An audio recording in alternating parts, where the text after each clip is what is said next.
Banorët e Tragjasit janë mbledhur sërish në qendër të fshatit për të protestuar kundër projektit që synon furnizimin me ujë të pishëm të fshatrave të Bashkisë Himarës. Kësaj proteste janë bashkuar edhe banorë të diasporës nga vende si Strasburgu, Chicago, Greqia dhe Italia, të cilat kërkojnë anulimin e projektit. Sipas tyre, burimet ujore të izvorit nuk janë të mjaftueshme as për banorët e Tragjasit, Radhimës dhe Urikumit, e jo më për furnizimin e fshatrave turistike të Himarës. Protestuesit kanë kërkuar që bashkia dhe qeveria të rishikojnë projektin duke paralajmëruar se në të kundërt protesta do të vjojnë dhe do të përshkallëzohen. Unë kam marrë nga Chicago.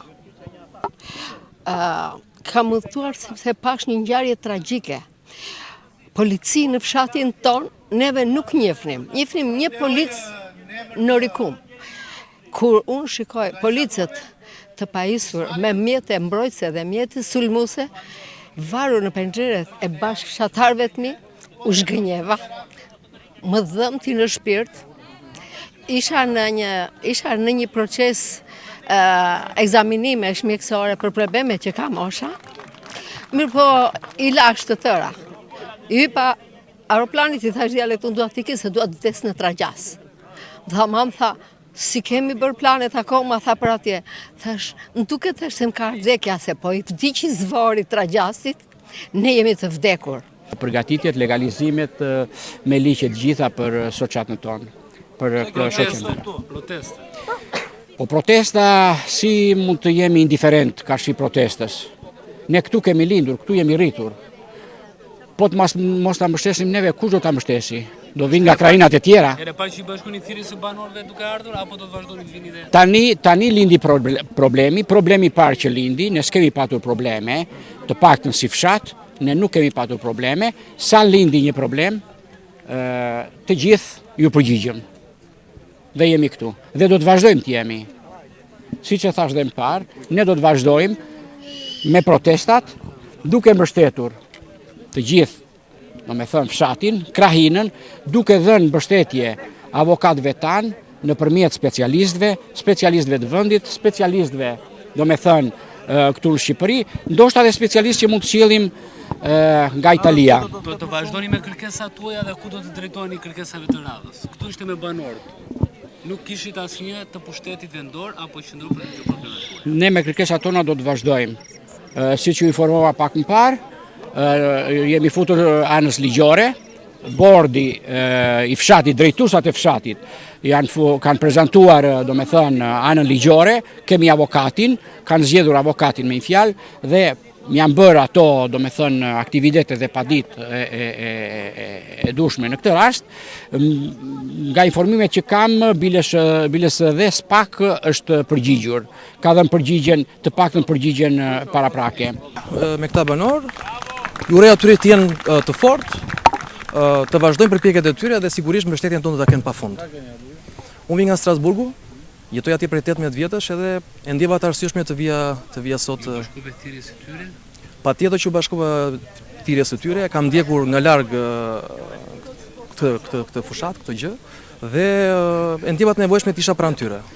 Lidhur me këtë çështje ka folur edhe avokatja Suela Kogjioni, e cila po ndjek ligjërisht rastin. Ajo ka deklaruar se do të ngrihet një padik kundër institucioneve që kanë firmosur lejen për këtë projekt, duke argumentuar se ka shkelje të rënda ligjore. Sipas Kogjionit, matjet për prurjet e ujit janë kryer në vitin 2018 dhe 2021-22, dhe sipas projektuesve uji rezultoni mjaftueshëm. Megjithatë, ekspertët e pavarur të angazhuar nga banorët kanë kryer matje të tjera, të cilët tregojnë se sasia e ujit është shumë herë vogël nga çfarë është deklaruar në projekt. Në cilësinë e avokates edhe përfaqësueses së banorëve të fshatit Tragjas dhe të gjithë krahinës Dukat, Orikum, Radhim, ju bëjmë dije se ne jemi vënë në dieni të faktit të një leje infrastrukturore fillimisht nga Bashkia Vlorë, e cila është dhënë mbi bazën e lejeve të basenit ujor Vjos. Kjo e fundit është dhënë nga prefektura Vlorë, është për përdorimin e burimit të izvorit. Nga projekti që jemi vënë në dieni të këtij fakti, ka rezultuar që ka matje të cilat janë bërë nga projekti sepse zhvillues ka qenë Bashkia e Himar dhe realisht është kontraktuar një firmë private e cila ka bërë gjithë projektin, duke ju referuar edhe studimit hidrogjeologjik, i cili është shumë i rëndësishëm për neve. Duke ju referuar të dhënave të këtyre raporteve dhe të këtij akti ekspertimi, janë të dhëna të pavërteta, të cilat edhe pse në akt ekspertimi referojnë që këto janë të dhëna që janë marrë nga studimet hidrogjeologjike, nuk rezultojnë të provuara në fakt. Nga ana jonë janë bërë matje pranë burimit të izvorit dhe ka dalë një prurje ku sipas kërkuesit dhe zhvilluesit Bashkisë Himar, prurjet sot që ne flasim në mars duhet jenë mesatarisht 2000 litra për sekond, sot që ne flasim janë prurjet 948 litra për sekond. Nga këto 948 litra flasim për prurjet maksimale mars-maj. Tani çfarë do ndodhi nga maj deri në tetor?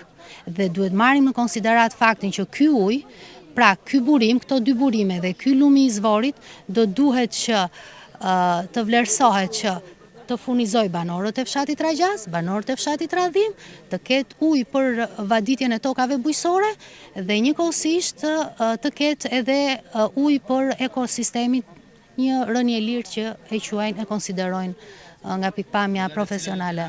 Atëre, nga pikpamja ligjore ne jemi duke studiuar materialet që për hir të zbërtetës, çfarë materialesh ka një institucion, çfarë dokumentash ka një institucion, nuk i ka një tjetër. Dhe mua më vjen shumë keq për këtë dhe duke ju referuar këtij fakti jemi akoma duke hetuar ne nga pikpamja administrative për të mbledhur gjithë praktikën e dokumentacionit se si kanë arritur në këtë konkluzion dhe jemi duke përgatitur kërkesëpadim për të drejtuar gjykatës administrative të shkallës parë Lushnjë. Kërkesëpadim kundrejt kujt? Kundrejt patjetër subjektit kërkues Bashkisë Himar, subjekti zhvillues Agjencisë Kombëtare të Ujësjelljes Kanalizimeve, e cila varet nga Ministria e Infrastrukturës dhe Energjetikës, basenit ujor Vjos, e cila është në varësi të prefekturës Vlorë dhe në të njëjtën kohë Bashkisë Vlorë. Banorët e Trajgjazit janë shprehur se nuk do të ndalen me kaq, por do të përshkallëzojnë protestat, madje duke kërkuar edhe një takim me kryeministrin Edi Rama.